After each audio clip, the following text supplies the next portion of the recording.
Shalom Aleichem. Selamat pagi Bapak Ibu Saudara yang dikasihi Tuhan. Bersyukur hari yang baru Tuhan berikan kembali kepada kita, karena kemurahannya sehingga kita diizinkan memasuki hari yang baru di pagi hari ini. Biarlah hari ini kita mau jalani dengan penuh iman kembali kepada Tuhan, bahwa Tuhan punya rencana yang terindah bagi kita. Mari kita berdoa, kita akan menyambut kebenaran firman Tuhan. Tuhan Allah Bapa di sorga, Tuhan yang kami sembah dalam nama Tuhan Yesus Kristus, kepadamu di pagi hari ini kami mengucap syukur. Berterima kasih untuk kebaikan Tuhan menyertai melindungi malam istirahat kami. Dan hari ini kami mau kembali diberkati oleh firman-Mu sebelum kami melangkah lebih jauh dalam aktivitas kami di sepanjang hari ini.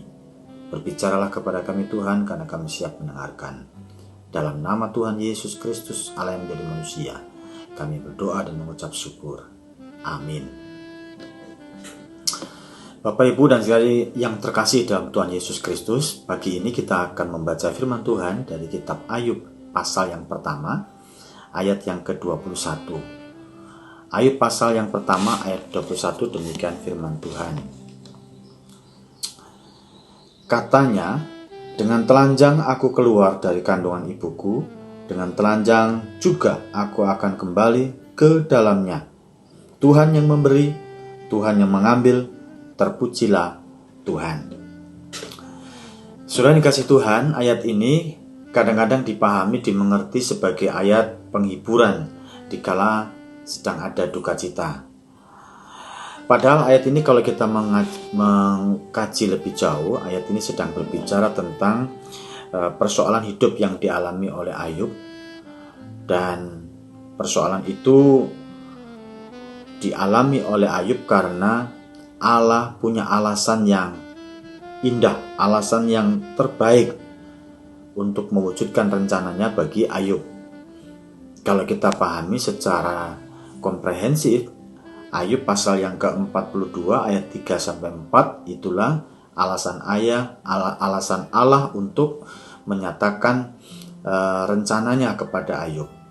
Itu dalam Ayub pasal 42 ayat 3-4. Nah, kalau begitu segala sesuatu yang dialami oleh hidup ini sebenarnya tidak dapat diukur dengan apa yang namanya ini sebuah kecelakaan atau ini sebuah kebetulan.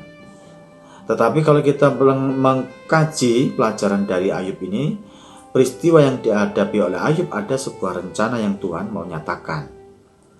Nah, pada saat itu yang terjadi adalah Ayub juga heran dan bertanya-tanya kenapa masalah ini terjadi pada dirinya. Bahkan istrinya Ayub pun mendorong Ayub supaya mengutuki Allah dengan kondisi yang dihadapi oleh Ayub. Nah, pada saat itulah kalau kita lihat ada sistem keagamaan yang terjadi di mana Ayub hidup pada saat itu. Sistem apa itu? Yaitu sistem kehidupan yang mengatur jika orang taat maka akan diberkati, jika orang tidak taat maka akan dikutuk. Itu sistem keagamaan yang berlaku pada saat Ayub hidup. Jika orang taat diberkati, jika orang tidak taat akan dikutuk. Nah, sehingga jika saya membahasakan kondisi Ayub pada saat itu dengan kondisi saat ini, jika orang taat maka orang akan sehat. Jika orang tidak taat maka orang akan menjadi sakit, atau kena kutuk. Itu yang kadang-kadang muncul dalam kehidupan kita sehari-hari. Hidup itu bisa dipahami dengan melihat ke belakang masa lalu kita. Tetapi hidup itu juga harusnya dengan bergerak maju. Apa yang akan kita capai di masa depan? Jadi bukan hanya dilihat dari masa yang lalu saja. Sebab apa? Pengalaman masa lalu itu jangan sampai menenggelamkan masa depan kita. Kenapa? Karena identitas hidup kita itu tidak ditentukan oleh apa yang terjadi. Tidak ditentukan oleh apa yang terjadi. Tetapi ditentukan oleh apa yang Tuhan Yesus mau dalam hidup kita. Apa yang Tuhan Yesus mau lakukan bagi kita. Nah, itulah sebabnya ayat itu berbunyi, Tuhan yang mengambil, Tuhan yang memberi, Tuhan yang mengambil, Terpujilah nama Tuhan. Itulah yang menolong kita hari ini kita berjalan. Dalam hidup ini tidak harus selalu menjadikan hidup dengan patron, dengan patokan. Orang diberkati itu berarti orang yang tidak punya salah. Orang yang tidak diberkati itu berarti orang yang punya salah. Tetapi marilah kita belajar dari Ayub. Apa yang Tuhan beri, apa yang Tuhan ambil, mari kita selalu mengucap syukur. Terpujilah nama Tuhan. Tuhan memberkati, mari kita berdoa.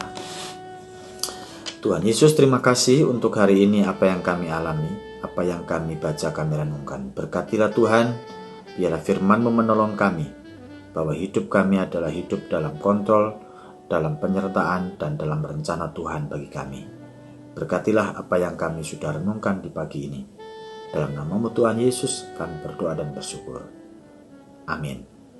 Selamat pagi, selamat beraktivitas dengan tetap memegang teguh Tuhan punya rencana yang indah bagi kita. Shalom.